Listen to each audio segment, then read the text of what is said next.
न जच्चा वसलो होती, न जच्चा होती ब्राह्मणों, कम्मुनो वसलो होती, कम्मुनो होती ब्राह्मणों।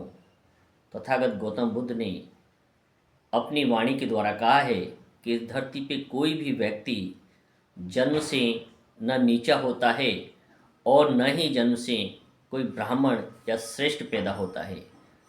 व्यक्ति अपने कर्म से ही नीच होता है और कर्म से ही वो सर्वश्रेष्ठ होता है। जैसा व्यक्ति इस धरती पर कर्म करता है वैसा ही वो आगे चलकर बन जाता है। इसी संदर्भ में तथागत गौतम बुद्ध की एक घटना के बारे में हम चर्चा करेंगे कि एक समय की बात है जब तथागत गौतम बुद्ध अपने शिष्यों के साथ किसी नगर में जा रहे थे, बिल्कुल चुपचाप और शांत। लेकिन जैसे ही नगर में प्रवेश करते हैं तो गांव के लोग वहां पर उनसे बदसलूकी करते हैं, कई प्रकार के उन पर तोहमत लगाते हैं, आरोप लगाते हैं और उन्हें लज्जित करने का प्रयास करते हैं। लेकिन तथागत गौतम बुद्ध अपने मुख से एक शब्द भी नहीं कहते हैं।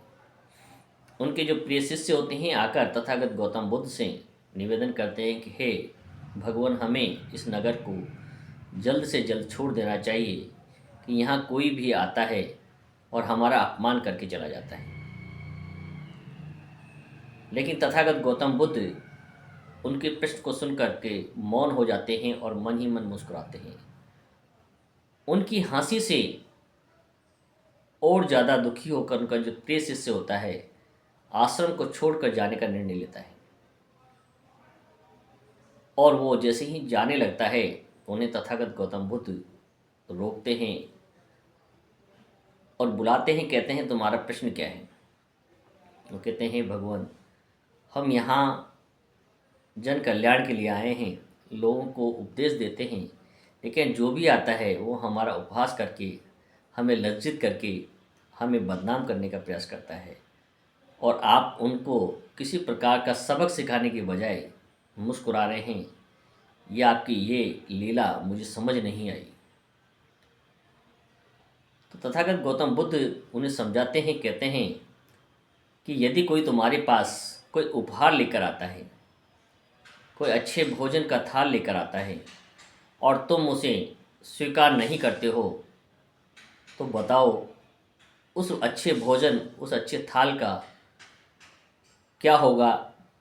यदि आप उसे लेने से इनकार कर देते हो तो अब वो सारा भोजन, वो मिष्टान किसके पास रहेंगे। तो शिष्य तुरंत इस बात को समझ जाता है और कहता है भगवान, वो सब चीज़ें जिसकी है उसी के पास रह जाएगी।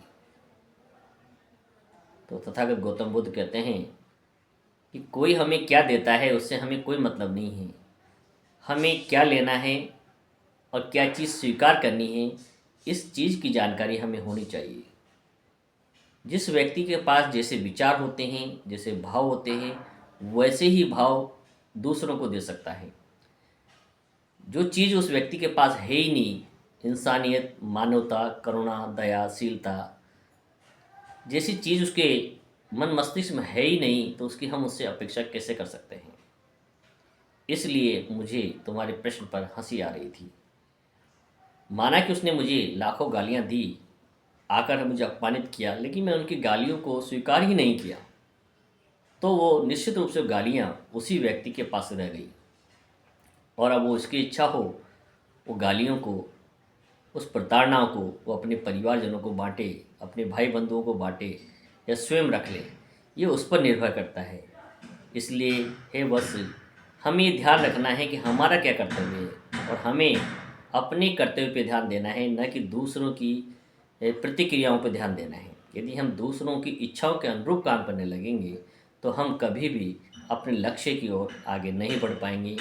तो इसलिए यही कहा गया है, न जच्चा वसलो होती, न जच्चा होती ब्राह्मणों। न कोई व्यक्ति जन्म से कोई नीच होता है न ऊंच होता है, और कोई भी व्यक्ति जन्म के साथ सर्वश्रेष्ठ या पंडित नहीं होता है।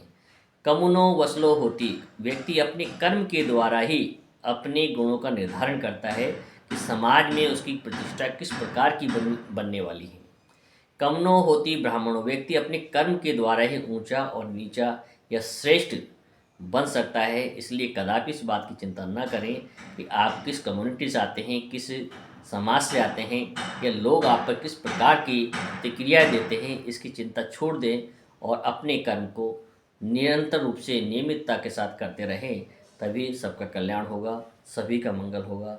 नमो बुद्धाय।